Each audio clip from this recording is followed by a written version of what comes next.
Instrumental version of St. James Infirmary Blues, and probably doesn't have much to do with our session here. I had heard John Baptiste's new album. Fabulous keyboard player, leads the house band for Stephen Colbert's late night talk show. His band is called Stay Human, but on his last release he does a haunting dirge-like version, kind of a throwback to Louis Armstrong's version of St. James Infirmary Blues. But check that out if you can. Now, in this session, I'm going to cover a few items that I couldn't fit into the last segment, and we'll be talking about a little bit more about modes and building chords in other ways, such as fourths and fifths, and we'll touch on the tritone, which is an amazing dissonant interval that you hear it in everything, and I guess that's kind of the tie-in to that little intro, is some of the blues scale uses that tritone. The modes, we're just going to basically skim the surface. I'll have to do a separate session if there's any interest later on. Let's just take a look here, for example, in the key of C, again, all natural notes, we're not going out of C yet. Go to the D chord, you're building off of the D as the first note here. 1, 2, 3, 4, 5, 6, 7, 8, or 1, back to the D. We're numbering off of each successive note. If you go to the E, now that becomes a 1. 1, 2, 3, 4, 5, 6, 7, 1. And each time we build in that way, it creates a different set of intervals, changes the sound of the chord, and it gives us a different tonal center. So you've got various tonal centers within that scale. Just take a quick look. If you go back here to the D again, 1, 2, 3, 4, 5, 6, 7. That's a D Dorian scale.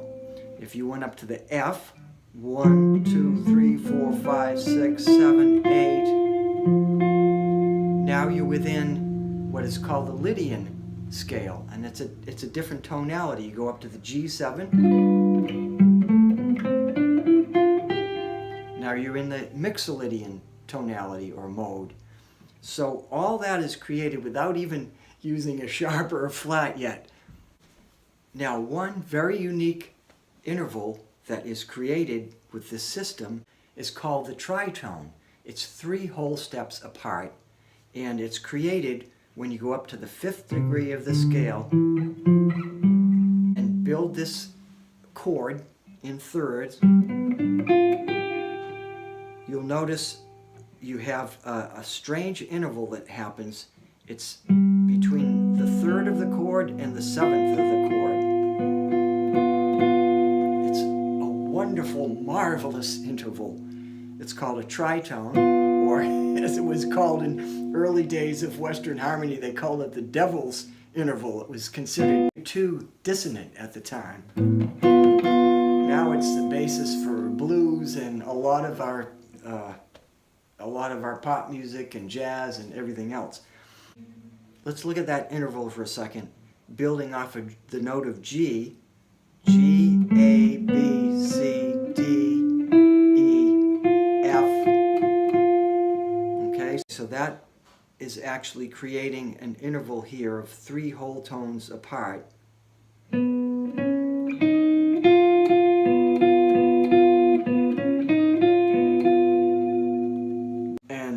It's what gives the dominant chords their whole flavor. No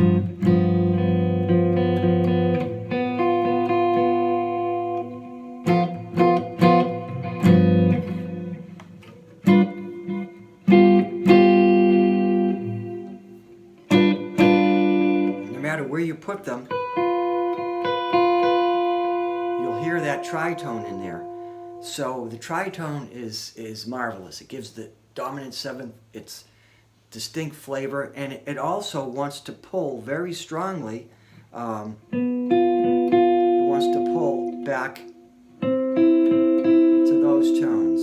It wants to resolve back to the C chord. So that's why, we'll talk about this more later, but that's why the 5 chord, or especially the dominant 7th chord, has such a magnetic force that it wants to resolve back to the 1.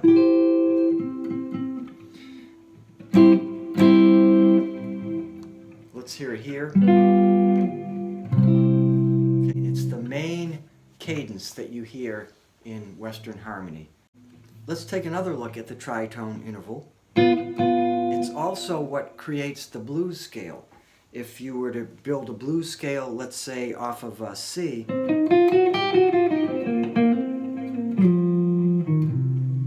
when you go up from the 1, in this case it's the flatted 3rd, and a 4, in between the 4 and the 5 is this flatted 5th. That's the tritone. No tritone, no blues scale.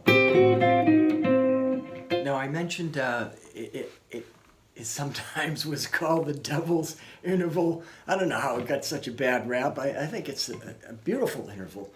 But early on in harmony, before we had harmonic structures, we had single notes and octaves. That's pretty safe in plain song, Gregorian chant, and so forth. And then perfect intervals were added. That would be, for example, G to C is a perfect 4th. G to D is a perfect 5th. Eventually, thirds were added. Thirds were considered pretty risque in the early days. I'll tell you, we've come a long way. And then eventually minor thirds and so forth and so on. Until finally, in more modern history, even the tritone, something as dissonant as the tritone, is accepted as just standard run-of-the-mill harmonic structure. Let's talk a bit again about intervals. There are different ways to look at building chords. We're talking about stacking in thirds and such, but some people tell you you can build a chord by going up in half steps or semitones. If you wanted to build a major third, you go up 1, 2, 3, 4 semitones. If you want to build a minor third, you go up 3 semitones. So here's your first note. There's a minor third. So you could look at chords in that way. If you have a C major 7, you've got a major third, then a minor third, and then another major third. Now, as I said, thirds aren't the only way to build chords. And if you were to take your root and go up in fourths, you'd end up with voicings that sound much different.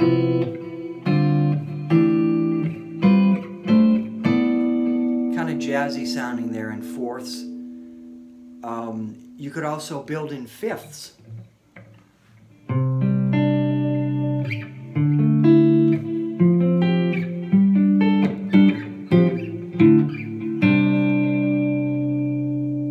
Some awesome sounds.